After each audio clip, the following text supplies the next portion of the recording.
Shalom saudara pendengar, bagaimana kabar Anda?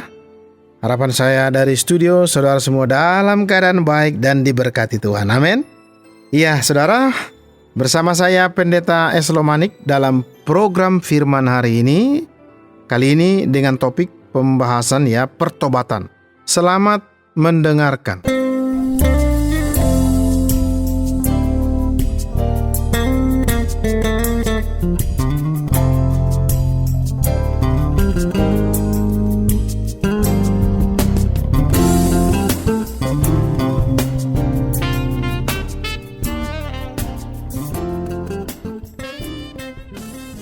Salah satu peristiwa yang paling jelas dan paling bersemangat dalam seluruh perjanjian baru dalam Alkitab adalah pertobatan seorang yang bernama Saulus. Saat kita berbicara soal pertobatan, kita sedang membicarakan tentang perubahan hati dan pikiran yang komplit, berangkat dari seorang atau musuh Yesus Kristus menjadi seorang yang amat rajin mengikuti Tuhan Yesus. Catatan di pasal 9 dari kitab Kisah Para Rasul sesungguhnya dimulai dengan sebuah komentar yang amat deskriptif tentang Saulus. Dikatakan sementara itu berkobar-kobar hati Saulus untuk mengancam dan membunuh murid-murid Tuhan.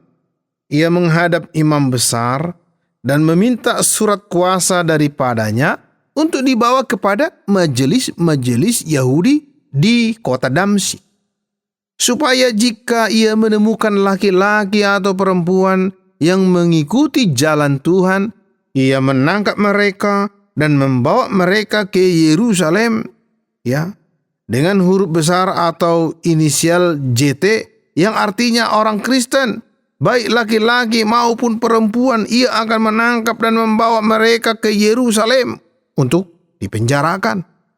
Ketika dalam perjalanan mendekati Damaskus, tiba-tiba sebuah cahaya dari langit melingkupi dia. Ia rebah ke tanah, dan kedengaranlah olehnya suatu suara yang berkata kepadanya, "Saulus, Saulus, mengapakah engkau menganiaya aku?" Jawab Saulus, "Siapakah engkau Tuhan?" Katanya, "Akulah Yesus yang kau aniaya itu. Tetapi bangunlah dan pergilah ke dalam kota. Di sana akan dikatakan kepadamu apa yang harus kau perbuat." Nah saudara, kita akan berhenti sejenak di sana. Bisakah Anda bayangkan Paulus, maafkan saya terbiasa menyebutnya Paulus. Karena faktanya ia kemudian memang mengubah namanya menjadi Paulus ketika ia menjadi seorang Kristen. Namun saat kejadian itu ia masih dikenal sebagai Saulus dari Tarsus. Bisakah Anda bayangkan betapa mengerikan saat itu, seperti dikatakan ketika pikiran pembunuhan keluar dari mulut Anda, ketika Anda mengejar-ngejar dan memburu serta menganiaya orang-orang Kristen. Itu adalah penganiayaan dalam bentuk yang terburuk. Faktanya kemudian di kitab Para Rasul Saulus mengakui bahwa ia telah berusaha menangkap orang Kristen untuk menyeret mereka kepada kematian. Sekarang bayangkan Anda sedang melakukan bantuan besar kepada Allah, bahwa untuk alasan apapun Anda berpikir kalau kebencian terhadap orang Kristen dan melawan Yesus Kristus itu hebat, dan faktanya di dunia kita hari ini ada dua sumber. Salah satunya adalah fanatik ateis. Orang-orang yang membenci konsep apapun tentang Allah karena mereka tidak percaya Allah ada, dan dengan semacam penghinaan intelektual serta kesombongan mereka memandang rendah iman. Sumber yang lain adalah orang-orang religius yang merasa bahwa baik-baik saja membenci dan membunuh karena bentuk agama mereka yang demikian. Saulus punya satu momen, ketika Yesus mengkonfrontasinya secara langsung di jalan ke Damsyik, Damaskus. Saya hanya bisa membayangkan bahwa Saulus hampir saja kencing di celana ketika ia menemukan Yesus menyatakan diri dalam terang yang benderang. Dan perhatikan, Yesus bukan seperti bunga tipis yang layu. seperti yang kebanyakan orang pikirkan dalam kasus ini. Tidak, saudara. Ini lebih seperti Yesus yang sedang menjungkir balikkan meja-meja di bait Allah. Satu pribadi yang marah. Ia datang kepada Saulus dan menendang pantatnya. Saulus, orang yang besar dan tangguh ini, seperti kebanyakan orang berpikir agama adalah penopang. Banyak orang berpikir agama itu bagi yang lemah. Ya, jika saya membutuhkannya, saya akan melakukannya. Juga ada banyak orang yang arogan. Hanya kesombongan belaka tentang keyakinan mereka pada diri sendiri. Bagaimanapun Saulus tertendang pantatnya, dan Yesus bisa saya bayangkan dengan suara yang amat berotoritas berkata, "Saulus, mengapa engkau menganiaya aku?" Wow, itu pasti menjadi suatu peristiwa yang dahsyat. Dan juga Yesus di sini menyatakan dirinya kepada Saulus, dan Saulus langsung menyadari bahwa ia telah amat salah.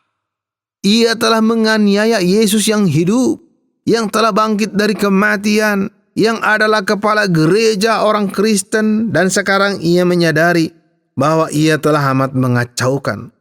Peristiwa ini mengajarkan kita beberapa hal. Pertama, Anda akan tetap dalam arogansi dan ketidakpercayaan Anda sampai Anda bangun dan menyadari bahwa Yesus hidup, sampai Anda mulai melepaskan kebanggaan Anda, dan sampai Anda mau melepaskan keengganan Anda untuk menyesali dosa Anda. Anda akan terus berkubang dalam masalah Anda sendiri sampai Anda menyadari bahwa Yesus hidup dan bahwa Anda perlu beriman kepadanya. Itu akan menjadi momen yang mentransformasi hidup Anda. Segalanya akan berubah. Segalanya berubah bagi Saulus yang menjadi salah seorang penginjil terbesar yang pernah dikenal di dunia ini. Dari menganiaya orang Kristen sampai berdiri di hadapan raja-raja dan para gubernur dan di hadapan ratusan rekan-rekan Yahudinya untuk memproklamasikan Yesus Kristus sebagai Tuhan. Dan untuk itu ia telah menangkap banyak agen untuk Tuhan. Nah saudara, hal lain yang akan terjadi adalah Anda akan menemukan tujuan hidup Anda. Anda akan mampu melepaskan rasa bersalah, dosa, kerusakan yang mengontrol hidup Anda, masalah-masalah yang telah melanda Anda dan menjatuhkan Anda, dan ini semua akan terjadi karena Anda akan menyadari bahwa Allah masih mengasihi Anda. Anda mungkin melawan Injil Yesus saat ini. Sampai saat ini Anda masih menolak Kristus, tetapi Allah masih menawarkan undangan kepada Anda seperti halnya kepada Saulus. Bisakah Anda bayangkan kasih seperti apa yang Allah miliki sehingga ia masih mau memanggil Anda untuk menerima pengampunan dari Yesus walaupun Anda mungkin telah menolaknya? Itulah kasih yang melebihi kasih manusia.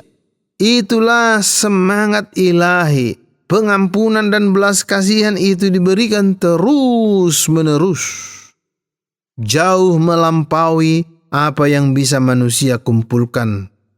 Dan demikian juga pada saat ketika Yesus berdiri secara otoritatif atas Saulus dan menuntut jawaban mengapa ia menganiayanya.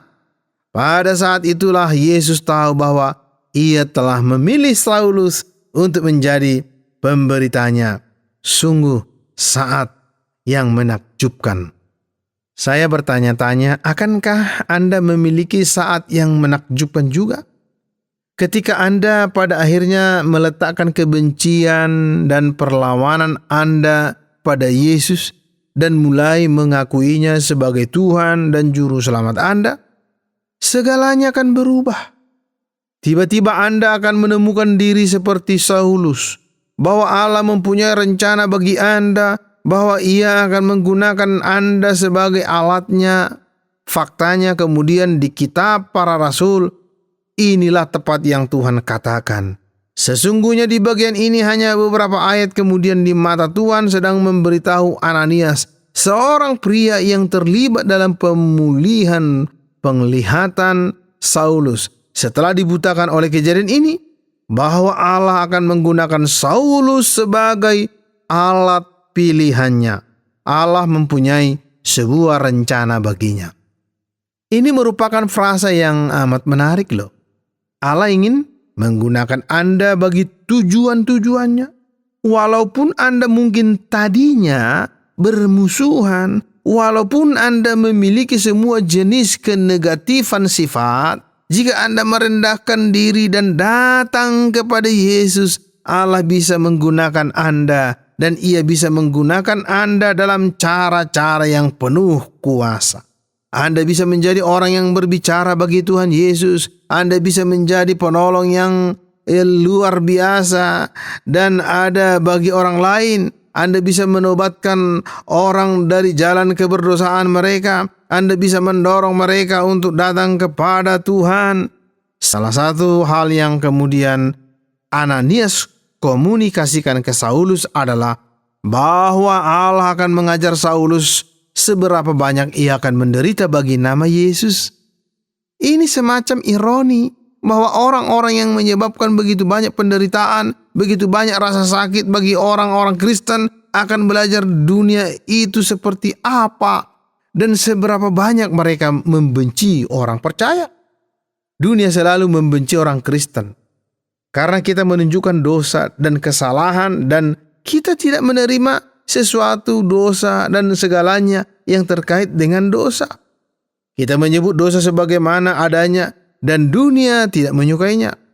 Ya, seorang Amerika pemilik sebuah restoran mengatakan bahwa sebagai seorang Kristen ia mendukung pernikahan heteroseksual.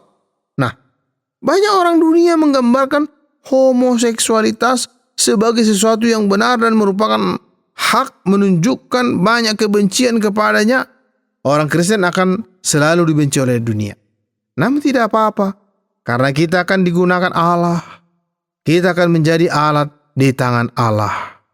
Hari ini, mungkin harinya Anda dipanggil untuk berkata, Tuhan, saya percaya Tuhan. Pakailah saya sebagai alat-Mu. Dunia akan membenci ini. Anda akan temukan bahwa ini menentang dan keras. Namun Anda akan melihat belas kasihan Allah di dalam Yesus Kristus. Panas membakar di dalam dadanya, dingin menusuk, menembus di kalbu. Duka nestapa jauh dalam hatinya, karena manusia gelimang dalam. Saudara, jika Anda diberkati dengan program ini, silakan kirim respon Anda ke acara Firman hari ini, Tromol Pos 261, Batu 65302, Jawa Timur. Atau SMS ke nomor 081333777386 dengan format nama Anda, spasi, nama program, spasi, asal Anda, spasi, respon yang Anda dengar. Akhirnya saya, Pendeta Eslomanik, mohon diri dari ruang dengar Anda. Mencari dombanya, sesat